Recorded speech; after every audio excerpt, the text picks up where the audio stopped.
તો વડોદરાવાસીઓ માટે સારા સમાચાર। વડોદરા શહેરમાં 2000 વોટર હાર્વેસ્ટિંગના કામ એપ્રિલ માસ સુધીમાં પૂરા કરાશે।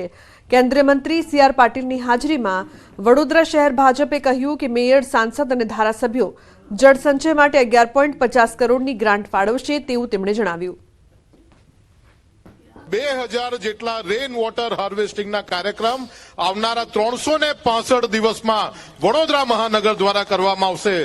માનનીય પાટીલ સાહેબનો એક ડેશબોર્ડ છે, એ ડેશબોર્ડ ઉપર એના ફોટોગ્રાફ, કઈ જગ્યા પર કયા લોકેશન ઉપર આ કરવામાં આવ્યું છે એની સંપૂર્ણ માહિતી માનનીય પાટીલ સાહેબને આજે આ કાર્યાલયમાં ભેટ સ્વરૂપે આપીએ છીએ। તો ભરૂચના ઝઘડિયામાં દુષ્કર્મ કેસમાં પીડિત બાળકી જીવન મરણ વચ્ચે ઝોલા ખાઈ રહી છે। દુષ્કર્મ પીડિતા હાલ સયાજી હોસ્પિટલમાં સારવાર હેઠળ છે। બાળકીની હાલત વધુ લથડી રહી છે। બાળકી હજી પણ રિસ્પોન્સ નથી આપી શકતી। તેના બ્લડ પ્રેશરમાં ઉતાર ચઢાવ થઈ રહ્યો છે। છેલ્લા 2 દિવસમાં 3 યુનિટ લોહી ચડાવવામાં આવ્યું છે, છતાં પીડિત બાળકીની હાલત હજુ પણ નાજુક બતાવવામાં આવી રહી છે। ઓપરેશન અને અન્ય સારવાર બાદ પણ બાળકીના શરીરમાં ઇન્ફેક્શન યથાવત છે। સયાજી હોસ્પિટલના બાળરોગ વિભાગના 10 થી વધુ ડોક્ટરની ટીમ બાળકીની સારવારમાં લાગી છે। દુષ્કર્મ પીડિતા બાળકીની હાલત અત્યારના લેવલે ગંભીર જ છે। અમારી ડૉક્ટર્સની નિષ્ણાત ડૉક્ટર્સની ટીમ દ્વારા પૂરેપૂરી કોશિશ કરવામાં આવી રહી છે કે દર્દી જલ્દી સારી થાય, એ માટે અમે બેસ્ટમાં બેસ્ટ ટ્રીટમેન્ટ આપી રહ્યા છીએ। દર્દીને બ્લડ પણ છેલ્લા 24 કલાકમાં 3 યુનિટ ચડાવવામાં, છેલ્લા 48 કલાકમાં 3 યુનિટ ચડાવવામાં આવ્યું છે। વેન્ટિલેટર પણ ચાલુ જ છે। અમારી હોસ્પિટલના 10 નિષ્ણાત તબીબોની ટીમ આની પાછળ કાર્યરત જ છે અને દર્દી જલ્દી સારી થાય એવી અમે પૂરતી કોશિશ કરી રહ્યા છીએ। તો ભરૂચના ઝઘડિયામાં 10 વર્ષની બાળકી સાથે દુષ્કર્મની ઘટના બની હતી, ત્યારે આ બાળકી ઝડપથી સ્વસ્થ થાય અને પીડિતાને ન્યાય મળે તે માટે ભજન કીર્તનનું આયોજન કરાયું। ઝઘડિયાના રાજપારડી નજીક આવેલ સુપ્રસિદ્ધ સારસ માતાજીના મંદિરે ભજન કીર્તનના કાર્યક્રમનું આયોજન કરાયું હતું। મહત્વનું છે કે પીડિતાની વડોદરાની સયાજી હોસ્પિટલમાં સારવાર ચાલી રહી છે અને તે જીવન મરણ વચ્ચે ઝોલા ખાઈ રહી છે।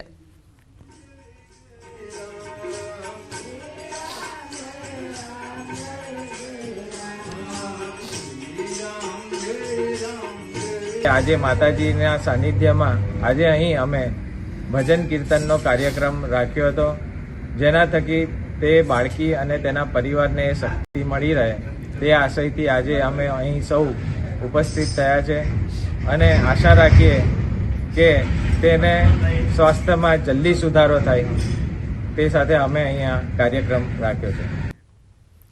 અને મહત્વપૂર્ણ સમાચારની જો વાત કરીએ તો ભરૂચના સાંસદ મનસુખ વસાવા ઝઘડિયા રેપ કેસની પીડિતાને એસએસજી હોસ્પિટલમાં મળવા માટે પહોંચ્યા હતા અને સારવારને લઈને ડોક્ટરોને સૂચન કર્યું હતું।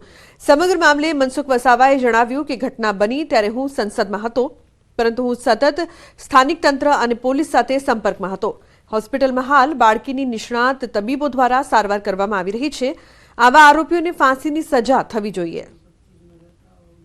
એ ઝારખંડના જ જે યુવાને એને રેપ કર્યો અને રેપ કર્યા પછી એની જે પ્રકારનું હીન કક્ષાનું જે કૃત્ય કર્યું છે એને પ્રથમ તો અમે સખત શબ્દોમાં વખોડી કાઢીએ છીએ। આ ઘટના ઘટી ત્યારે હું દિલ્હીમાં હતો, પાર્લામેન્ટ ચાલુ હતું, પાર્લામેન્ટમાં રહેવું પણ તેટલું જ જરૂરી હતું, પરંતુ દિલ્હી રહીને અમે સતત કલેક્ટરથી માંડીને પોલીસ ખાતાના સતત સંપર્કમાં હતા અને આ દીકરીને જલ્દીમાં જલ્દી સાજુ થઈ જાય એ પ્રકારનો ટ્રીટમેન્ટ મળે એના માટે પણ ચિંતા કરી છે। પોલીસ પણ જે ગુનેગારની સામે કાયદેસરની કાર્યવાહી કરે એના માટે પણ પોલીસને અમે સતત એના પૂછપરછમાં હતા। તો બુલેટિનમાં હાલ રોકાઈશું એક બ્રેક માટે। આપ જોતા રહો ન્યૂઝ 18 ગુજરાતી।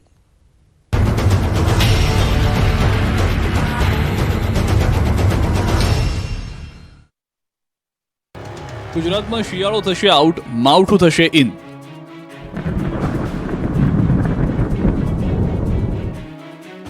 ત્રણ દિવસ બાદ ત્રાટકશે આકાશી આફત। કયા કયા વિસ્તારોમાં વરસાદની આગાહી? ગુજરાતમાં આગાહી મુજબ વાતાવરણ પલટાઈ ગયું છે। ભર શિયાળે રાજ્યભરના શહેરોમાં અંધારપટ છવાઈ ગયો છે।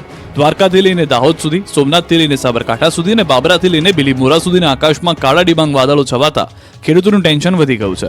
ગુજરાતમાં કડકડતી ઠંડી વચ્ચે વાદળ છાયું વાતાવરણ છવાતા ખેડૂતોના જીવ અદ્ધર થયા. રાયડો, ઈસબગુલ, જીરું, ધાણા, બટેકા સહિતના પાકને નુકસાનની ભીતિ છે. ઉપરથી હવામાન નિષ્ણાંતોએ ધરતીપુત્રના હોશ ઉડાડી દીધા છે, કેમ કે ભર શિયાળે ખેડૂતો પાકની પથારી ફેરવવા માટે માવઠું આવી રહ્યું છે.